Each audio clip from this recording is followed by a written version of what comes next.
Okay, in this tutorial we're going to look at how we can use a freeware program called Audacity to open, examine, and edit our audio recordings that we've made for use with citizen science databases such as iNaturalist or HerpMapper or other similar sorts of databases that house audio recordings.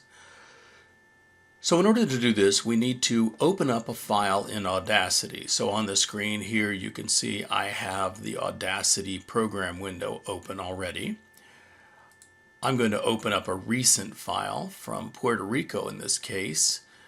This is a recording of Leptodactylus albilabris, or the Puerto Rican white-lipped frog, that I made several years ago.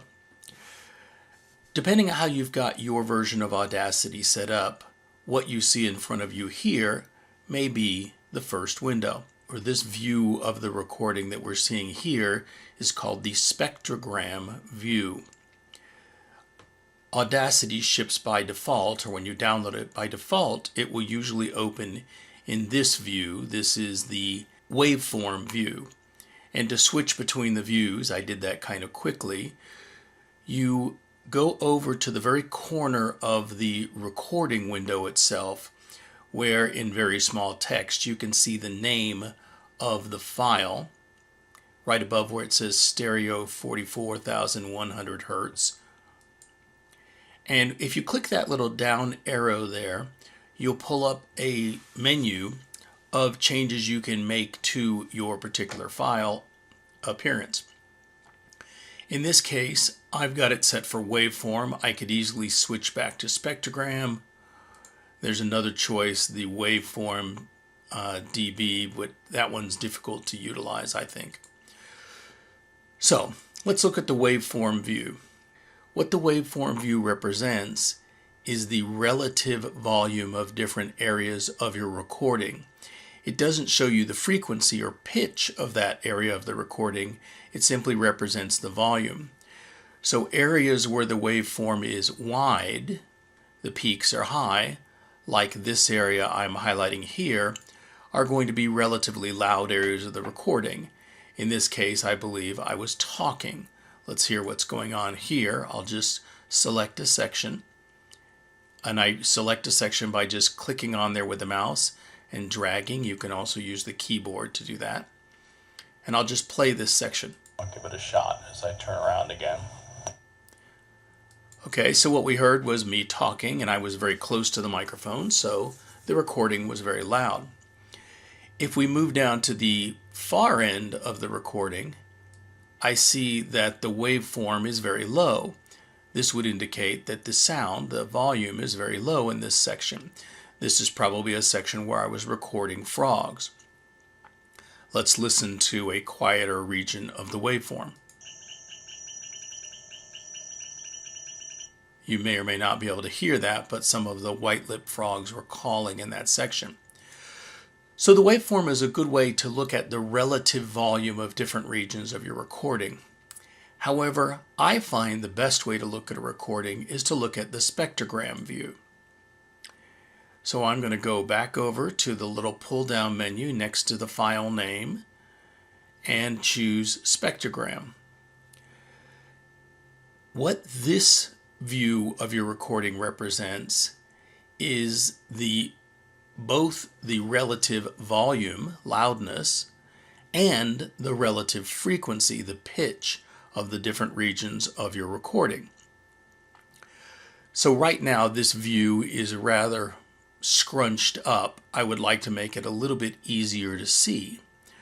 So in order to be able to see it more easily, I can either grab the bottom of this window and drag it down, or I can use on the view menu, I can choose fit vertically, or you can use the keyboard shortcut Control-Shift-F.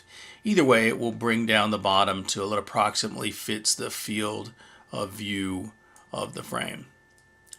You will notice that this recording using the bar at the bottom, I can move left and right in the recording through time. Right now, the recording is occupying the full frame. I can zoom in to a particular region of the recording, or I can zoom out and fit the whole recording in the window in one frame. You'll notice there are two separate representations of the recording here, one at the top and one at the bottom. That represents both channels of a stereo recording, the left and right channels. However, if we listen to this recording carefully, and I'm not sure if you'll be able to hear this or not,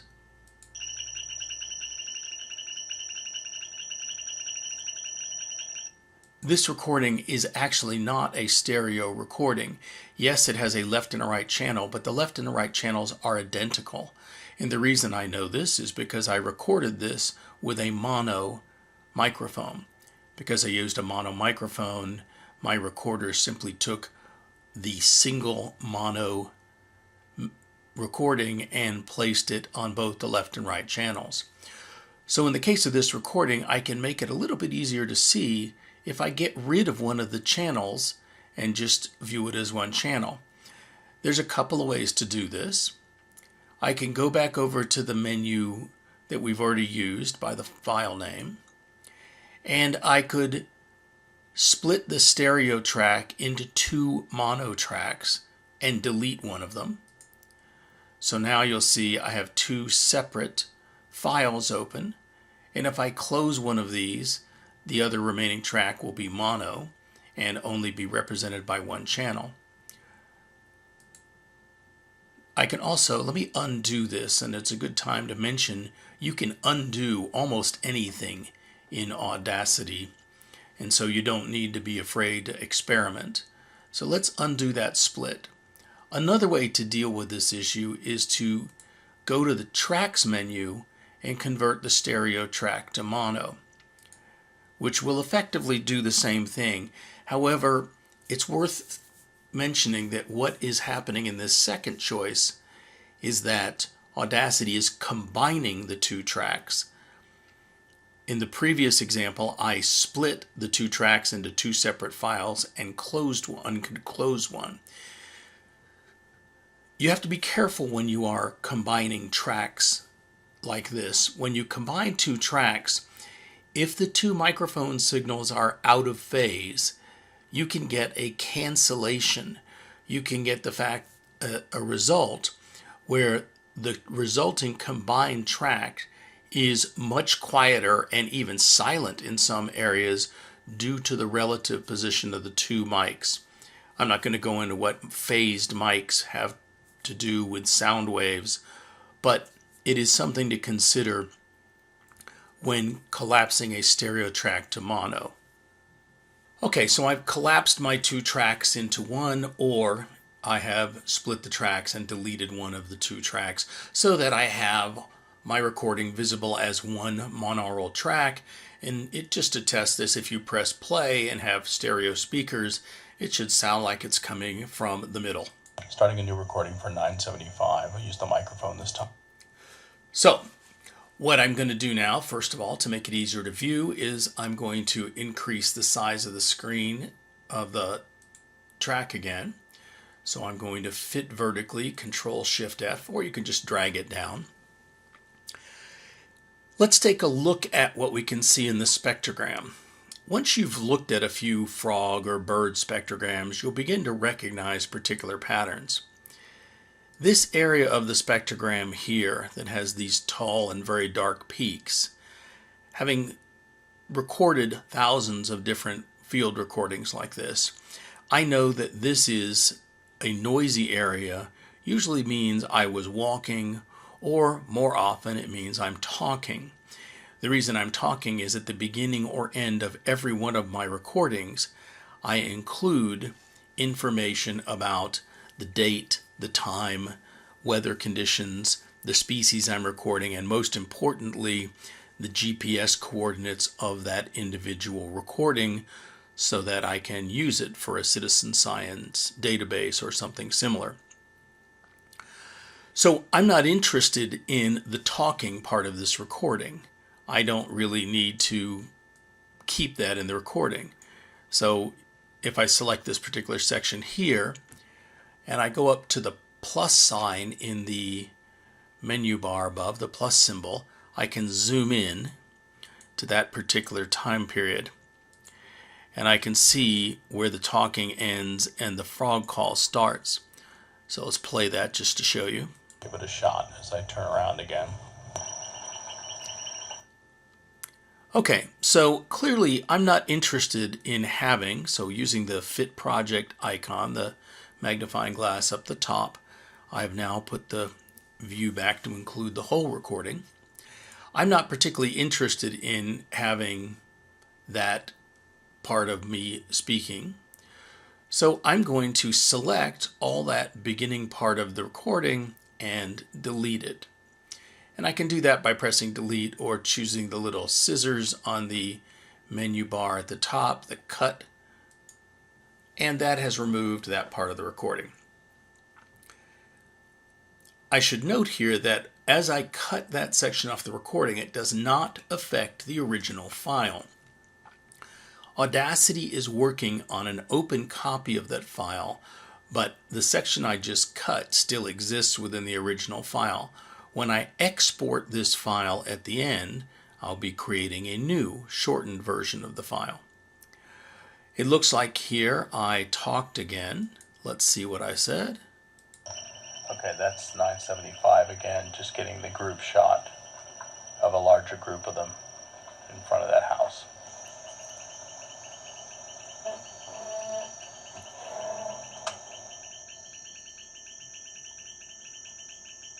Okay, so more of the frogs in the recording. I'll just follow it out and hear what I said at the end. Okay, that's plenty for 975.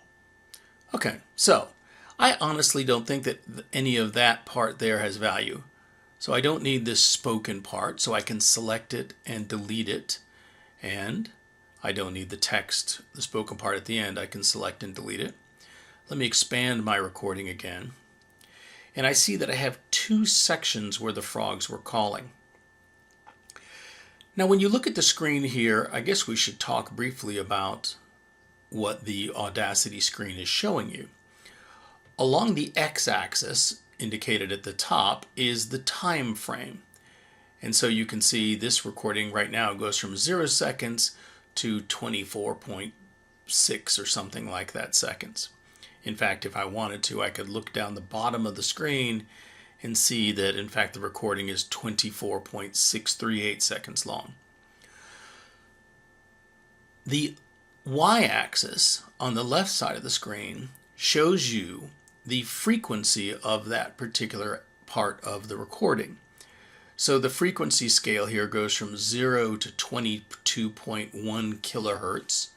And the reason it stops at 22.1 is that this recording was made at a setting of 44.1 kilohertz. 44.1 kilohertz is generally regarded as CD quality. So, and again, I'm not going to get into the scale and the way it works, but 44.1 kilohertz recording will record everything from 0 to 22.1 kilohertz roughly. In other words, half of the project rate is captured in the recording. If it was a 48 kilohertz recording, this scale would include information up to 24 kilohertz and so on.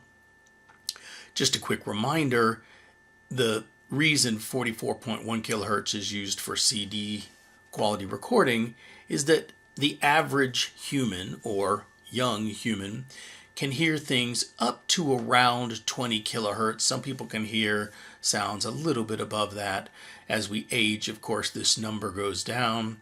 I'm lucky to hear anything above 12 or 15 kilohertz anymore. So that's the pitch. So things that fall down here in the 0 to 1 kilohertz range are low in pitch. The things that are up here in the 12 kilohertz range are high in pitch. So what I can see looking at this scale, first of all, is there's not much signal, there's not much useful information above about 7 or 8 kilohertz.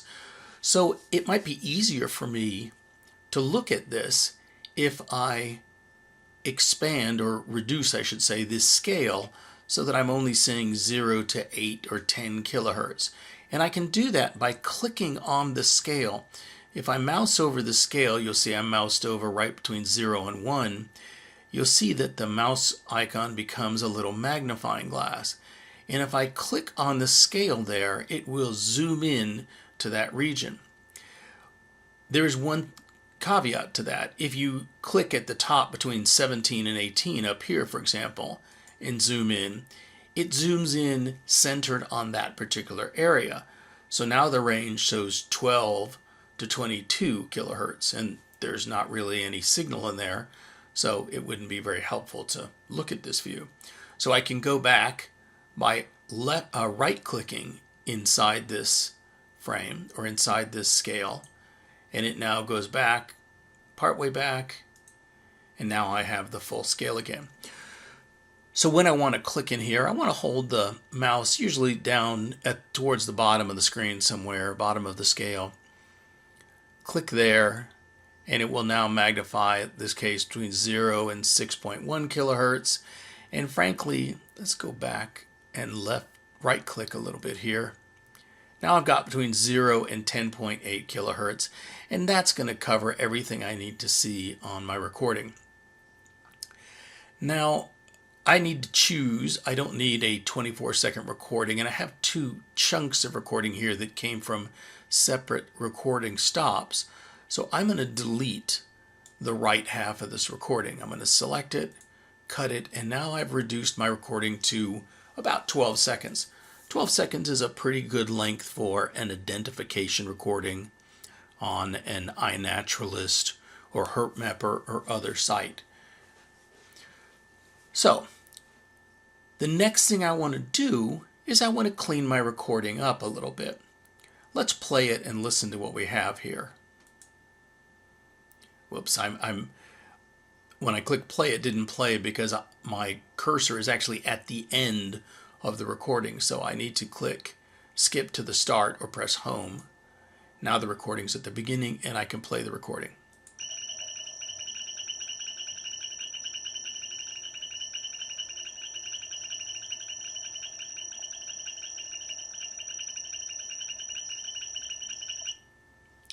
Okay, so a couple of things I hear and notice in there. In this beginning 2 seconds of the recording, down in the bottom of the spectrogram, I see some dark marks that stop at about 2.24 seconds. And if I listen to the recording again, that's me rustling around with the microphone or moving. I was sitting in a car in this case, shifting my seat and my weight in the car, and you can hear that noise. So I don't want to keep that in the recording. Now I could try to clean that noise up, but frankly this recording is long enough as it is that I can just cut that out. So now I'm down to about a 10-second recording again, which is plenty of recording for identification. I'm going to click Fit Project again to expand it for the whole view, the whole window. All right, so looking at this spectrogram, I see a couple of things. I see an area down below about 1 kilohertz that has some darker areas in it, then sort of smudgy, dirty looking area. Then I see between about 1 kilohertz and about 3.5 kilohertz these tall vertical peaks. Then I see an area that's relatively clean, and then I see an area from about 5,200 to 6,000 kilohertz that's dark again. These dark areas represent areas where there is volume or sound. The darker the area, the more sound. So what this is telling me is in my recording there is some low frequency noise, and it's just hiss and background noise. Let's play it again. Then there is between 1 and 3 kilohertz, the frog calls themselves. Then above that, between 5 and 6 kilohertz, is the high-pitched whistling or whirring of insects. Let's listen for the insects here. So the frogs are doing the pip, pip, pip, and the insects are producing a high whirring sound above that. Now, I don't really need or want that insect sound in my recording. It's not really distracting, but I can remove it if I need to.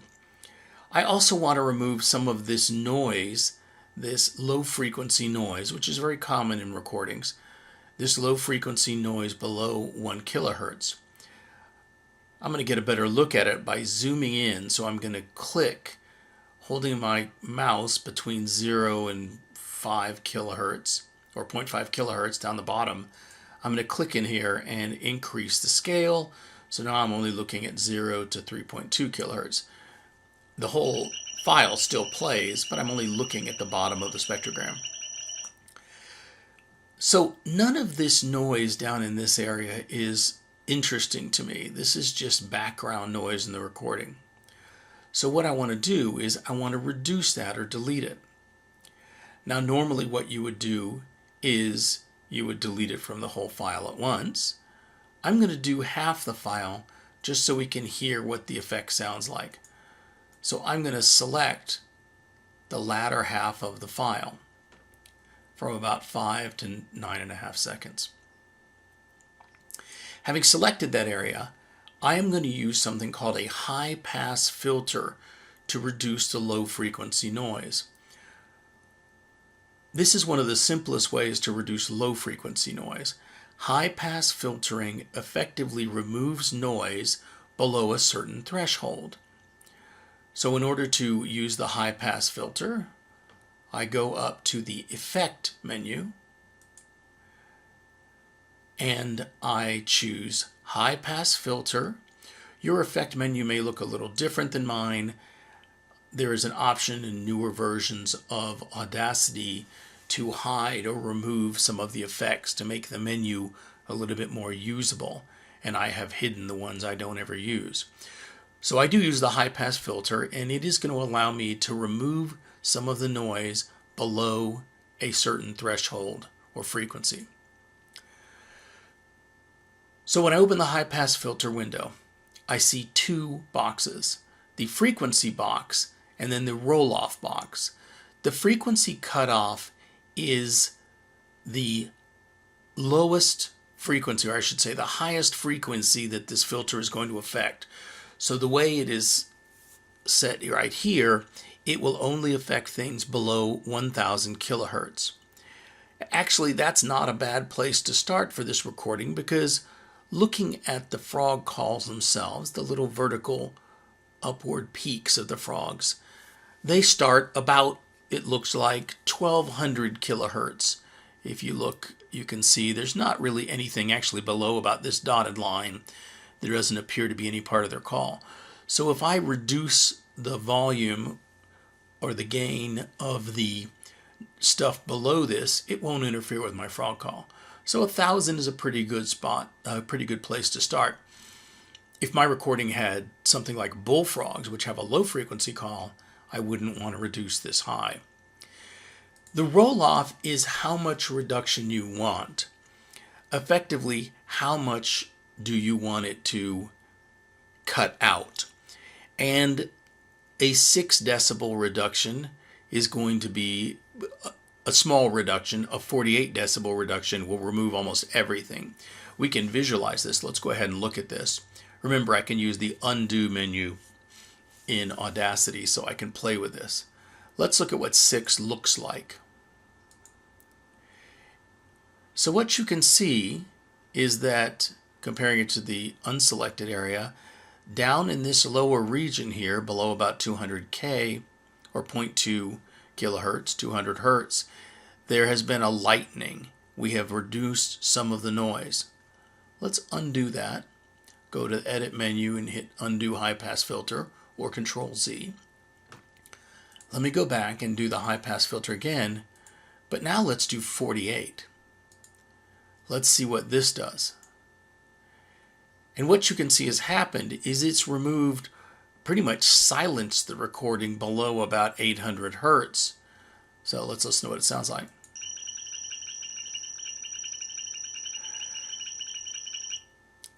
You might be tempted to just do this every time, just say, I'm just going to remove as much of the noise as I can.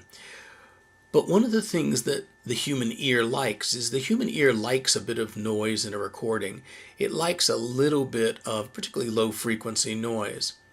And so I generally find that if you remove too much low frequency noise, the recording doesn't sound natural. So what I'm going to do is I'm going to undo the high pass filter again and go back and reapply it, but maybe use a level of 12 decibels. Let's have a listen to what that sounds like.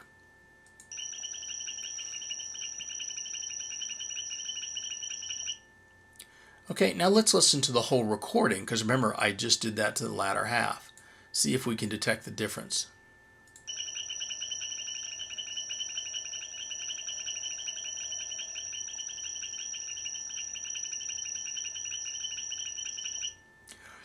I think you can hear how the sort of low rumbling, maybe rumbling's a little bit of an exaggeration, but the low background noise that you can hear in the first half of the recording has disappeared in the second half.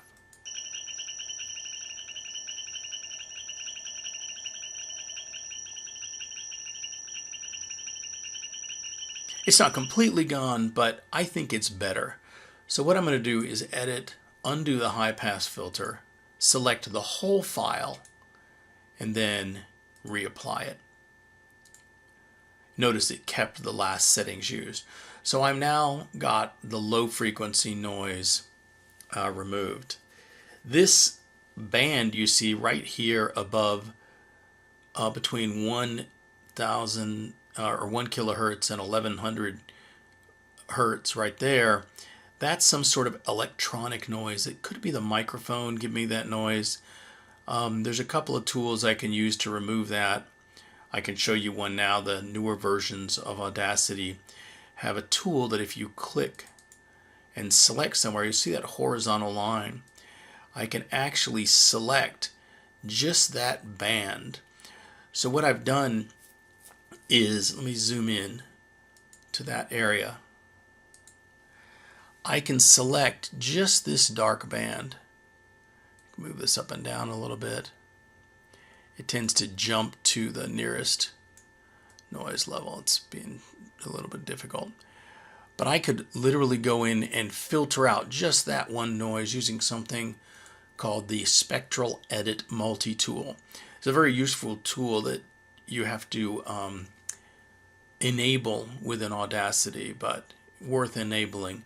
If you want to know how to enable it, go online to the thousands of great resources for Audacity and just search for Enable Spectral Edit Multi-Tool. If I do this, what it's going to do is it's going to reduce, as you see how it got lighter, let me show you that again. It's going to reduce the volume, the gain, the intensity of that noise and that frequency.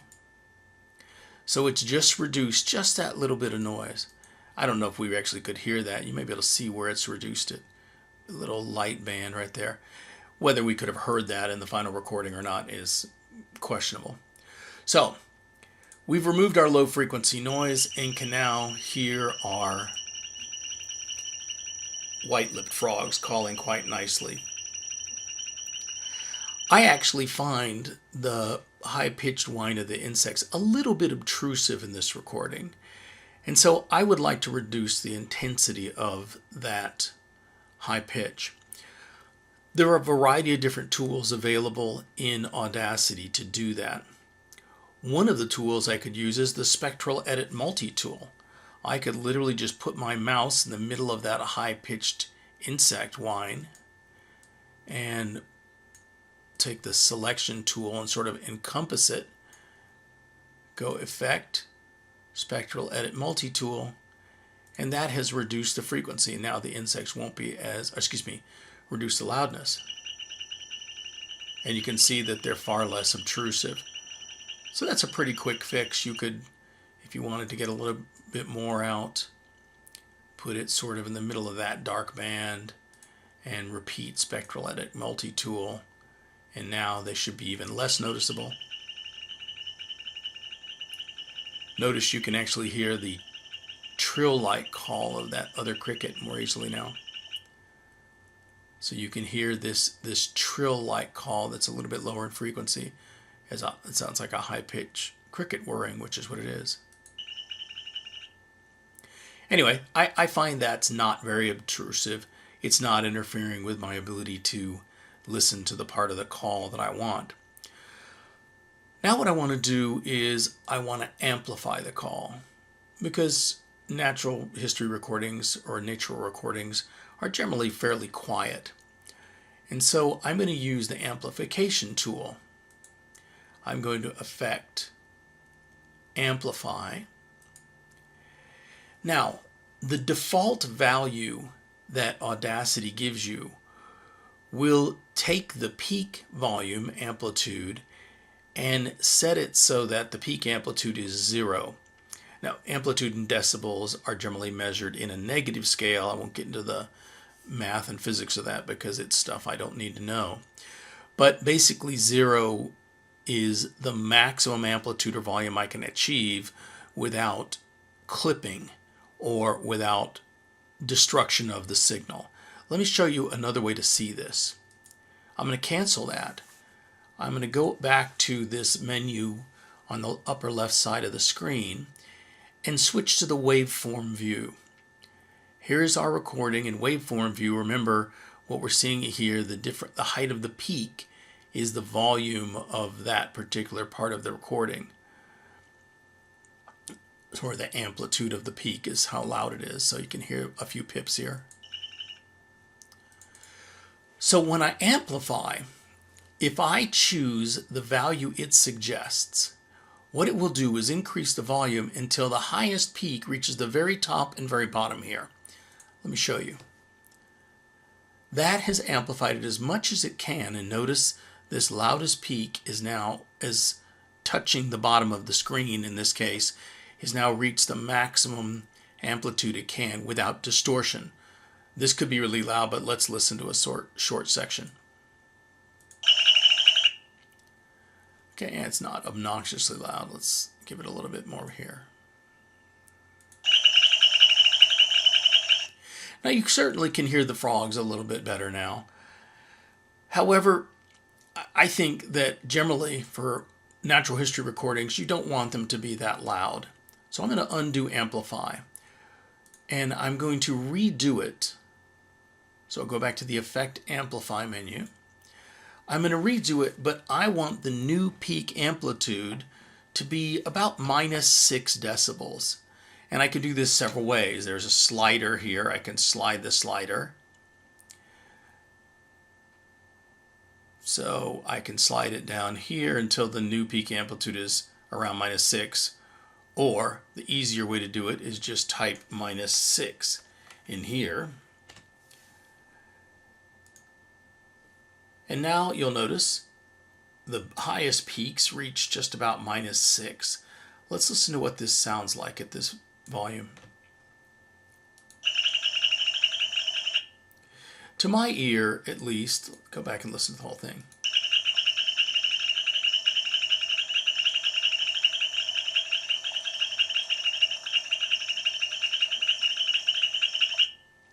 To my ear, at least, I think we've got a much better representation of what the frogs really sound like. You'll notice, however, when I amplified the background noise, the hiss, the noise of the insects, and a few other pops and crackles I didn't notice before are now audible. We can try to clean those up in just a few minutes. So I've set the amplitude now at something that I think is acceptable. Let me just show you what clipping sounds like. So let me undo Amplify. So let's look at what happens if we amplify too much. If we amplify so high that we get distortion, if we get clipping. So I'm going to go amplify again. And instead of 22, I'm going to do 32. Notice this little checkbox here, allow clipping. If this checkbox isn't checked, Audacity won't let you amplify something so much as to cause distortion. You notice the OK button is grayed out. I have to allow clipping to let that happen. And this is not going to sound pretty, but this is what it sounds like if you over amplify. This could be pretty loud. So you can hear how much sound or how much distortion, how much noise we have added to the signal by amplifying to that degree. So let's undo that. I do want it to be amplified, so let's go back to our amplification of -6 is our new peak amplitude. This is now the place we were before at an acceptable amplification. Okay, now let me go back real quickly to the spectrogram menu. And what we can see in the spectrogram menu is that it is a little bit darker. There's a little bit more noise. You'll notice that dark line. Let me try to mouse over it right there. That dark line below the frog calling. Let's listen to that. It should be audible as a click or pop. So let's listen to just that section. There it is. This magnifying glass up on the top menu here will allow you to fit selection. In other words, expand the screen so you can see that just that section. And the click is now this round blob right there. Let's listen to it again. That pop. Now, I could try to filter out that pop a variety of different ways. Let me go back to the full selection. But actually, because of the repetitive nature of this call, I can get away with cheating a little bit. So go back into fit selection again. I can just remove a short section of the recording that includes the pop. Now what I'm going to remove is the pop and the following frog call. But if I remove that, let's see if you can tell where I removed it. I'll select around it again. So that it really isn't audible. It really isn't affecting the nature of the recording at all to do that. There's another one here at the end. I can get rid of that one by just trimming that end off. And now I have a reasonably clean recording. You might want to do another little high pass filter, but I think this recording is acceptable.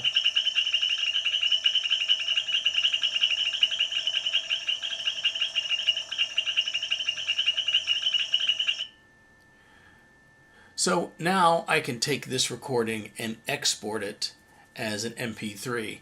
I generally like to fade in and fade out of recordings so that they don't start so abruptly. So I might take the first 3/4 of a second or so, like the first second, select it, go to Effect, Fade In, and then take the last second or so and say Effect, Fade Out. And what that does is reduces the volume at the beginning and the end so it doesn't start and end abruptly. Let's listen.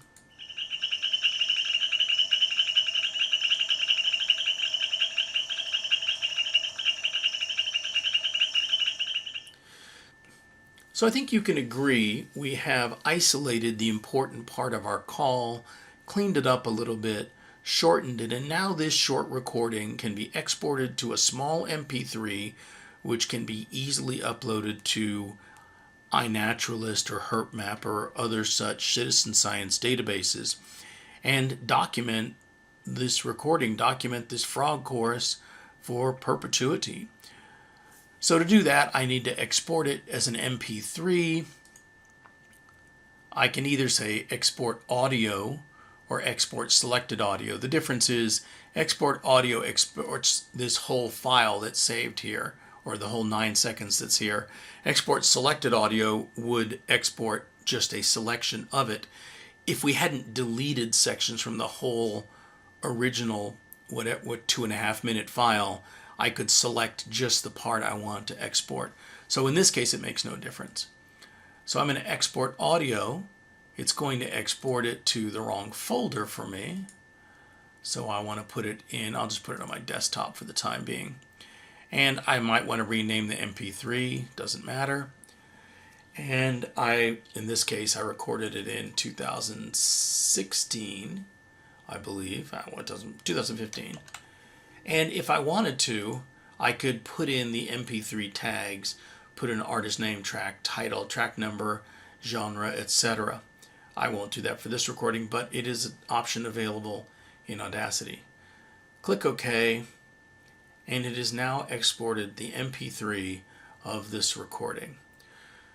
So I hope this has been useful. I hope it's shown you how you can very quickly take a long recording that you have made with your phone or recording device of a frog chorus or a bird calling or something like that, and shorten, trim, and clean up the recording a little bit so that it represents the species for your database voucher without having to upload a 4 or 5 minute recording that people have to listen to find your species.